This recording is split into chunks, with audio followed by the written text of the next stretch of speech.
आज का बाइबल का वचन उत्पत्ति का ग्रंथ अध्याय 1 वचन 1 से लेकर अध्याय 2 वचन 2। दूसरा वचन उत्पत्ति का ग्रंथ अध्याय 22 वचन 1 से 18। और आज का सुसमाचार सन्मति के अनुसार अध्याय 28 वचन 1 से 10। उत्पत्ति का ग्रंथ अध्याय 1 वचन 1 से लेकर अध्याय 2 वचन 2 तक। प्रारंभ में ईश्वर ने स्वर्ग और पृथ्वी की सृष्टि की। पृथ्वी उजाड़ और सुनसान थी, अर्थाह गर्त पर अंधकार छाया हुआ था और ईश्वर का आत्मा सागर पर विचरता था। ईश्वर ने कहा, प्रकाश हो जाए, और प्रकाश हो गया। ईश्वर को प्रकाश अच्छा लगा और उसने प्रकाश और अंधकार को अलग कर दिया। ईश्वर ने प्रकाश का नाम दिन रखा और अंधकार का नाम रात। संध्या हुई और फिर भोर हुआ, यह पहला दिन था। ईश्वर ने कहा, पानी के बीच एक छत बन जाए जो पानी को पानी से अलग कर दे, और ऐसा ही हुआ। ईश्वर ने एक छत बनाई और नीचे का पानी और ऊपर का पानी अलग कर दिया। ईश्वर ने छत का नाम आकाश रखा। संध्या हुई और फिर भोर हुआ, यह दूसरा दिन था। ईश्वर ने कहा, आकाश के नीचे का पानी एक ही जगह इकट्ठा हो जाए और थल दिखाई पड़े, और ऐसा ही हुआ। ईश्वर ने थल का नाम पृथ्वी रखा और जल समूह का नाम समुद्र, और वह ईश्वर को अच्छा लगा। ईश्वर ने कहा, पृथ्वी पर हरियाली लहलाए, बीजदार पौधे और फलदार पेड़ उत्पन्न हो जाए, जो अपनी अपनी जाति के अनुसार बीजदार फल लाए, और ऐसा ही हुआ। पृथ्वी पर हरियाली उगने लगी, अपनी अपनी जाति के अनुसार बीज पैदा करने वाले पौधे और बीजदार फल देने वाले पेड़, और यह ईश्वर को अच्छा लगा। संध्या हुई और फिर भोर हुआ, यह तीसरा दिन था। ईश्वर ने कहा, दिन और रात को अलग कर देने के लिए आकाश में नक्षत्र हो, उनके सहारे पर्व निर्धारित किए जाए और दिनों तथा वर्षों की गिनती हो। वे पृथ्वी को प्रकाश देने के लिए आकाश में जगमगाते रहे, और ऐसा ही हुआ। ईश्वर ने दो प्रधान नक्षत्र बनाए, दिन के लिए एक बड़ा और रात के लिए एक छोटा, साथ साथ तारे भी। ईश्वर ने उनको आकाश में रख दिया, जिससे वे पृथ्वी को प्रकाश दे, दिन और रात का नियंत्रण करे और प्रकाश तथा अंधकार को अलग कर दे, और यह ईश्वर को अच्छा लगा। संध्या हुई और फिर भोर हुआ, यह चौथा दिन था। ईश्वर ने कहा, पानी जीव जंतुओं से भर जाए और आकाश के नीचे पृथ्वी के पक्षी उड़ने लगे। ईश्वर ने मकर और नाना प्रकार के जीव जंतुओं की सृष्टि की जो पानी में भरे हुए हैं, और उसने नाना प्रकार के पक्षियों की भी सृष्टि की, और यह ईश्वर को अच्छा लगा। ईश्वर ने उन्हें यह आशीर्वाद दिया, फलो फूलो, समुद्र के पानी में भर जाओ और पृथ्वी पर पक्षियों की संख्या बढ़ती जाए। संध्या हुई और फिर भोर हुआ, यह पांचवा दिन था। ईश्वर ने कहा, पृथ्वी नाना प्रकार के घरेलू और जमीन पर रहने वाले जीव जंतुओं को पैदा करे, और ऐसा ही हुआ। ईश्वर ने नाना प्रकार के जंगली, घरेलू और जमीन पर रहने वाले जीव जंतुओं को बनाया, और यह ईश्वर को अच्छा लगा।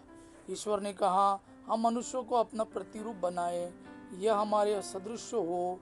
वह समुद्र की मछलियों, आकाश के पक्षियों, घरेलू और जंगली जानवरों और जमीन पर रहने वाले सब जीव जंतुओं पर शासन करे। ईश्वर ने मनुष्यों को अपना प्रतिरूप बनाया, उसने उसे ईश्वर का प्रतिरूप बनाया, उसने नर और नारी के रूप में उनकी सृष्टि की। ईश्वर ने यह कहकर उन्हें आशीर्वाद दिया, फलो फूलो, पृथ्वी पर फैल जाओ और उसे अपने अधीन कर लो।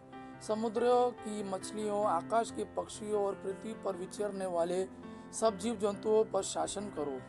ईश्वर ने कहा, मैं तुमको पृथ्वी भर के बीज पैदा करने वाले सब पौधे और बीजदार फल देने वाले सब पेड़ देता हूँ, वह तुम्हारा भोजन होगा। मैं सब जंगली जानवरों को, आकाश के सब पक्षियों को, पृथ्वी पर विचरने वाले जीव जंतुओं को उनके भोजन के लिए पौधों का हरियाली देता हूँ, और ऐसा ही हुआ।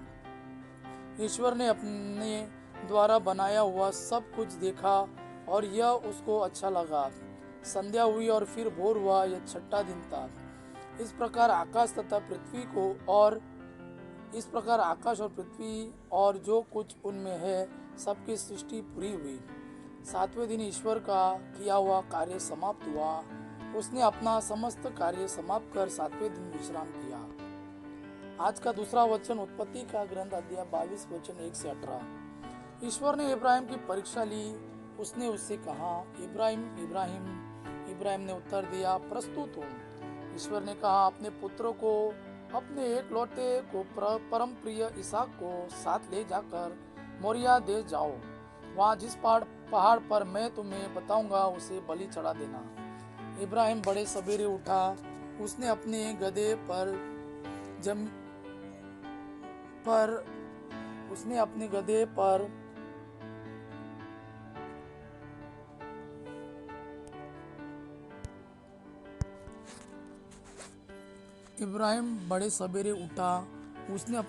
पर जीन बांधकर 2 नौकरों और अपने पुत्र इसहाक को बुला भेजा। उसने होम बलि के लिए लकड़ी तैयार कर ली और उस जगह के लिए प्रस्थान किया जिसे ईश्वर ने बताया था। तीसरे दिन इब्राहिम ने आंखें ऊपर उठाई और उस जगह को दूर से देखा। इब्राहिम ने अपने नौकरों से कहा, तुम लोग गधे के साथ यहाँ ठहरो, मैं लड़के के साथ वहाँ जाऊँगा। आराधना करने के बाद हम तुम्हारे पास लौट आएंगे। इब्राहिम ने होम बलि की लकड़ी अपने पुत्र इसहाक पर लाद दी। उसने स्वयं आग और छुरा हाथ में ले लिया और दोनों साथ साथ चल दिए। इसहाक ने अपने पिता इब्राहिम से कहा, पिताजी। उसने उत्तर दिया, बेटा क्या बात है? उसने उत्तर दिया, देखिए आग और लकड़ी तो हमारे पास है, किंतु होम को मेमना कहाँ है? इब्राहिम ने उत्तर दिया, बेटा ईश्वर होम के मेमने का प्रबंध कर देगा। और वे दोनों साथ साथ आगे बढ़े। जब वे उस जगह पहुंच गए जिसे ईश्वर ने बताया था, तो इब्राहिम ने वहां एक वेदी बना ली और उस पर लकड़ी सजाई। इसके बाद उसने अपने पुत्र इसहाक को बांधा और उसे वेदी के ऊपर रख दिया। तब इब्राहिम ने अपने पुत्र को बलि चढ़ाने के लिए हाथ बढ़ाकर छुरा उठा लिया, किंतु प्रभु का दूत स्वर्ग से उसे पुकार कर बोला, इब्राहिम इब्राहिम। उसने उत्तर दिया, प्रस्तुत हूँ। दूत ने कहा, बालक पर हाथ नहीं उठाना, उसे कोई हानि नहीं पहुंचाना। अब मैं जान गया हूँ कि तुम ईश्वर पर श्रद्धा रखते हो। तुमने मुझे अपने पुत्र, अपने एकलौते पुत्र को भी देने से इनकार नहीं किया। इब्राहिम ने आंखें ऊपर उठाई और सींगों से झाड़ी में फंसे हुए एक मेढ़े को देखा। इब्राहिम ने जाकर मेढ़े को पकड़ लिया और उसे अपने पुत्र के बदले बलि चढ़ा दिया। इब्राहिम ने उस जगह का नाम प्रभु का प्रबंध रखा। इसलिए लोग आजकल कहते हैं, प्रभु पर्वत पर प्रबंध करता है। ईश्वर का दूत इब्राहिम को दूसरी बार पुकार कर बोला, यह प्रभु की वाणी है, मैं शपथ खाकर कहता हूँ, तुमने यह काम किया। तुमने मुझे अपने एकलौते पुत्र को भी देने से इनकार नहीं किया। इसलिए मैं तुम पर आशीष बरसाता रहूंगा। मैं आकाश के तारों और समुद्र के बालू की तरह तुम्हारे वंशजों को असंख्य बना दूंगा और वे अपने शत्रुओं के नगरों पर अधिकार कर लेंगे। तुमने मेरी आज्ञा का पालन किया है, इसलिए तुम्हारे वंश के द्वारा पृथ्वी के सभी राष्ट्रों का कल्याण होगा। आज का सुसमाचार सन मत्ती के अनुसार अध्याय 28 वचन 1 से 10। मत्ती के अनुसार सुसमाचार अध्याय 28 वचन 1 से 10। विश्राम दिवस के बाद सप्ताह के प्रथम दिन पौ फटते ही मरियम मगदलेना और दूसरी मरियम कब्र देखने आई। एकाएक भारी भूकंप हुआ।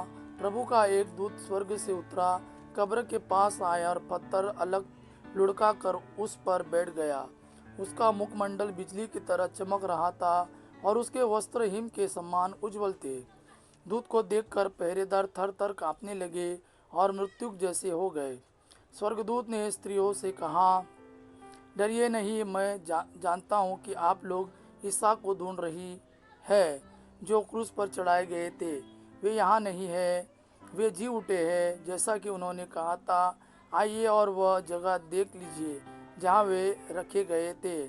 अब सीधे उनके शिष्यों के पास जाकर कहिए, वे मृतकों में से जी उठे हैं। वो आप लोगों से पहले गलीलिया जाएंगे, वहाँ आप लोग उनके दर्शन करेंगे।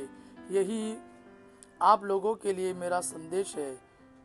स्त्रियां शीघ्र ही कब्र के पास से चली गई और विस्मय तथा आनंद के साथ उनके शिष्यों को यह समाचार सुनाने दौड़ी। ईसा एकाएक मार्ग में स्त्रियों के सामने आकर खड़े हो गए और उन्हें नमस्कार किया। वे आगे आई और उन्हें दंडवत कर उनके चरणों से लिपट गई। ईसा ने उनसे कहा, हाँ, डरो नहीं, जाओ और मेरे भाइयों को यह संदेश दो कि वे गलीलिया जाए, वहाँ वे मेरे दर्शन करेंगे। यह प्रभु का वाणी है। प्रभु को धन्यवाद। आबा पिता की महिमा और पुत्र यीशु का प्रेम आप पर सदा सर्वदा बना रहे। आमीन।